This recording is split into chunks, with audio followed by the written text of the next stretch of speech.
ফুচকা লাগবে ফুচকা কার কার লাগবে ফুচকা এই নাও ফুচকা। আসলে মজা করলাম, আজকে আমি বৃষ্টি হচ্ছে বাইরে তাই ভাবলাম একটু ফুচকা খাবো, আর যেহেতু বাইরের খাবার খেতে পারি না তো এই জন্য ঘরেই বানিয়ে নিলাম। একটু কষ্ট হয়েছে, তারপরে সব কিছু একবারে রেডি করে গুছিয়ে নিয়েছি। এখন আমি খাবো। আর এই ফুচকা তৈরি করতে গেলে কিন্তু অনেক ঝামেলা পোহাতে হয়, আর এমনি আমরা বাইরে থেকে কিনে আনলে তো কোনো কথাই নাই, এমনিই খাওয়া যায়। আর দেখতে পাচ্ছেন আমি দইটা নিয়েছি, তার মানে আজকে আমি দই ফুচকাটা বানাবো। তো এখানে আমি ঘুগনিটা আলুটা একবারে সিদ্ধ করে নিয়েছি। তো এই ডাল আর ঘুগনিটাকে ভালো করে মিক্স করে আমি এখানে দিয়ে দিব শসা কুচি, আর এখানে আছে পেঁয়াজ কুচি, আর ওখানে আছে কাঁচামরিচ কুচি, ধনিয়া পাতা কুচি। তো আমি এখান থেকে দিয়ে দিব শসা কুচি, আর শসাগুলো একদম মিহি মিহি করে কুচিয়ে নিয়েছি।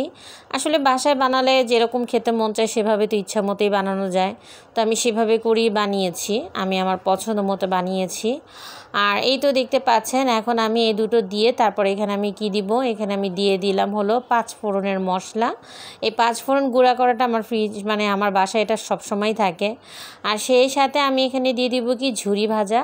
এই ঝুরি ভাজাটা আমি সুপার শপ থেকে কিনে নিয়ে আসছি, এটা যে কোনো বড় মুদির দোকানেও কিনতে পাওয়া যায়। তো ঝুরি ভাজাটা আসলে কেন দিলাম, খেতে মজা লাগবে এর জন্যই দিলাম।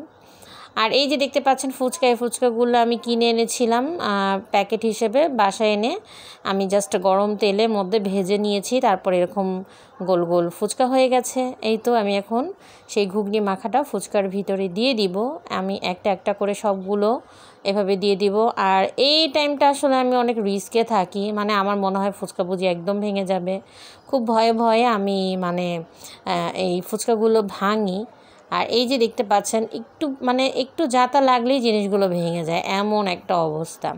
তো যাই হোক, আমি এখন একটা একটা করে সবগুলো ফুচকার ভিতরে, ফুচকার যে পুরটা আছে এগুলো আমি সবগুলো ভরে একবারে সাজিয়ে নিয়ে তারপরে একসাথে বসে বসে খাবো। নাহলে একটা বানিয়ে একটা খেলে না মন ভরে না, মনে হয় কি ধুরু, মনে হয় আরও হলে এরকম মনে হতো। তো যাই হোক, এখানে আমি সবগুলো ফুচকা একবারে সাজিয়ে নিয়েছি। আর দেখতে পাচ্ছেন দেখতে কত সুন্দর লাগছে, তাই না? আমার তো আবারও এখন খেতে ইচ্ছা করতেছে, কিন্তু সেটা তো আর সম্ভব না।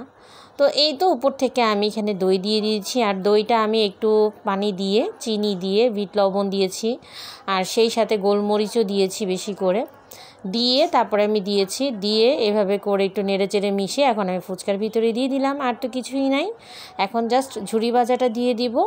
আর ঝুরি ভাজাগুলো দিয়ে এটার উপরে ওই যে ধনিয়া পাতা কাঁচামরিচ যে কুচিটা রেখেছিলাম, কাঁচামরিচ কুচি ধনিয়া পাতা কুচিটা একদম মিহি মিহি করে করলে কিন্তু ভালো লাগে।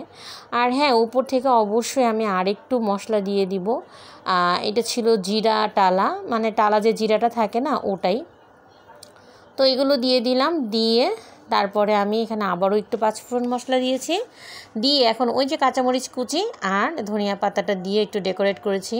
আর হ্যাঁ, আমি সবগুলোতে ধনিয়া পাতাটা দেইনি, কারণ আমার বাসার মানুষগুলো এরা আসলে ধনিয়া পাতা খেতেই চায় না, তো আমি আমার জন্য সাজিয়ে নিলাম। তো কেমন লাগলো আমার আজকের ভিডিওটা সবাই জানিয়ে দিবেন কমেন্টে। আশা করি ভালো লেগেছে। সবাই ভালো থাকবেন, সুস্থ থাকবেন। আসসালামু আলাইকুম।